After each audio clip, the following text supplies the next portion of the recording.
8 dirigeants sur 10 sont touchés par la fatigue ou le sommeil perturbé. Et par conséquence, une baisse de clarté se fait ressentir. Marc l'a vécu. Décisions floues, stress ingérable, jusqu'à sa prise de conscience. Le corps est le levier numéro 1 de ma performance. On a mis en place un sommeil réparateur, des mouvements anti-stress, des pauses focus. Dans cet épisode, on va évoquer des statistiques réelles, l'histoire de Marc et mes 5 clés actionnables dès à présent afin de transformer ces symptômes en leviers stratégiques. Bienvenue dans l'épisode Relancer son énergie quand le corps devient un levier de performance.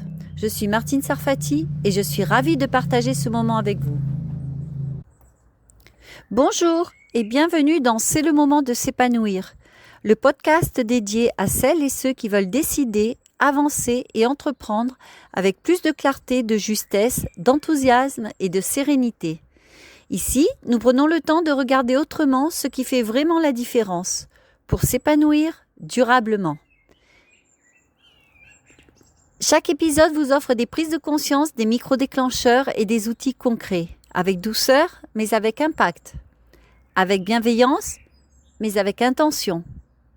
Et si en écoutant cet épisode, vous ressentez le besoin de faire le point sur votre alignement activité-épanouissement, j'offre un entretien de 20 minutes à l'issue duquel vous repartirez avec des clés personnalisées. À présent, je vous propose de prendre 3 respirations qui vont vous permettre de vous relaxer et de vous ancrer dans le moment présent. En plus, on a la chance d'avoir le chant des oiseaux derrière nous. Alors, je respire en même temps que vous.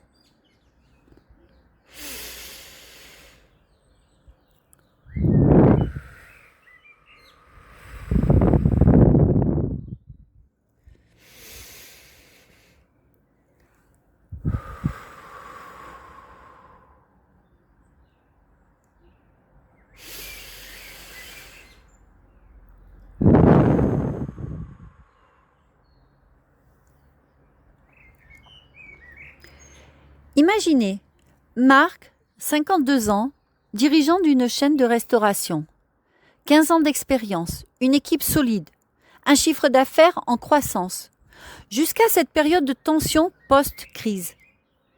Réunion après réunion, il sent sa concentration flancher, une irritabilité en hausse, des maux de tête récurrents, des nuits courtes. Un matin, lors d'une décision clé sur un partenariat, il hésite et finalement rate l'opportunité. Pourquoi ? Parce que son corps envoyait des signaux ignorés, tels que le sommeil fragmenté, aucune pause, aucun mouvement. 9 dirigeants sur 10 reconnaissent que la fatigue altère leur capacité à décider sereinement, comme le montre l'étude MMA 2026 sur la santé des dirigeants. Alors Marc réalise, son énergie corporelle n'est pas un détail, c'est son atout numéro 1 pour performer. La science le confirme, le corps pilote tout. D'abord, le sommeil et la décision.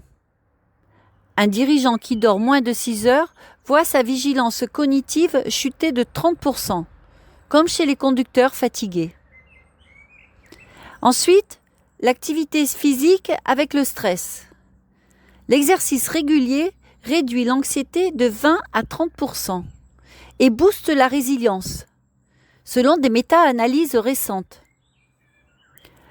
Enfin, les pauses et la concentration. Sans micro-récupération, la fatigue décisionnelle frappe environ 82% des TPE, des PME, des dirigeants en sont impactés. Marc comprend alors que ignorer son corps, c'est saboter sa performance. L'objectif, c'est faire du corps un allié stratégique.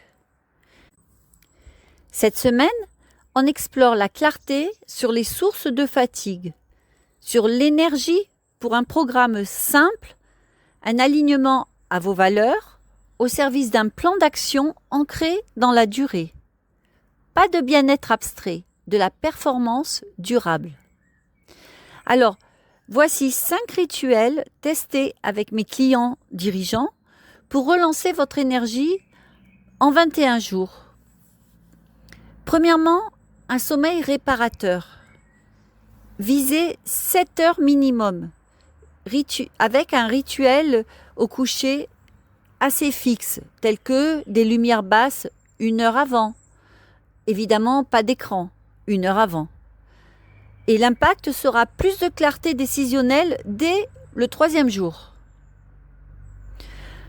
Deuxième conseil, des mouvements anti-stress, tels que 20 minutes de marche ou d'étirement par jour. Cela réduit le cortisol de 25% et cela booste l'humeur. Troisième conseil, des pauses respiration. Environ 5 minutes toutes les 2 heures. Sous le mode 4, 7, 8.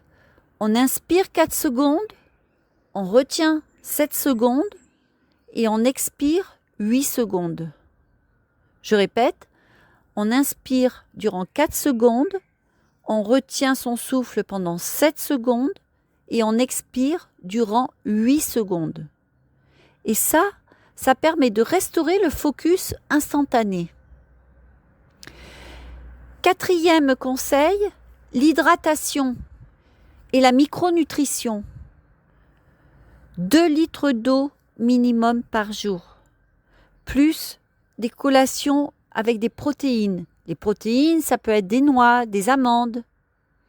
Et tout ça, ça évite des chutes d'énergie post-déjeuner. Enfin, 5e rituel, l'ancrage le soir. Il est important que vous soyez aligné avec vos valeurs. Alors, vous pouvez mettre de la musique, si le problème c'est la créativité. Vous pouvez prendre un bain si vous avez besoin de calme. Et vous allez voir, vous observerez un impact sur votre humeur et sur le stress que vous avez au travail. Testez-en 1 par semaine et notez les effets. Alors, je répète les 5 rituels testés qui sont des clés de transformation. Le premier, sommeil réparateur. Le deuxième, des mouvements anti-stress, marche, étirement. Troisième, des pauses de respiration avec la méthode 4, 7, 8. Quatrième, l'hydratation, buvez au moins 2 litres d'eau par jour. Et la micronutrition, c'est-à-dire des protéines telles que des noix et des amandes. Et enfin, l'ancrage le soir afin d'être aligné avec vos valeurs. Marc a intégré ces clés et il en est ressorti des décisions plus nettes, une équipe remotivée. Alors vous aussi, commencez aujourd'hui. Demain, je vous posterai une vidéo storytelling complète. Lundi, un carrousel qui vous permettra d'avoir des outils. Et mardi, vous pourrez rejoindre l'atelier pour personnaliser votre programme. L'atelier du Kairos, c'est chaque mardi à 18h. J'espère que cet épisode vous a parlé et vous a amené à réfléchir pour une vie meilleure. Si c'est le cas, je vous invite à le noter, à le partager et surtout à vous abonner pour ne manquer aucune des prochaines traversées de ce voyage. Prenez soin de ceux qui cherchent à émerger en vous. C'est souvent là que commencent les plus belles transformations. Parce qu'il y a toujours un moment où tout peut changer. Et ce moment peut être maintenant. Peut-être que pour vous aussi, c'est simplement le moment de s'épanouir.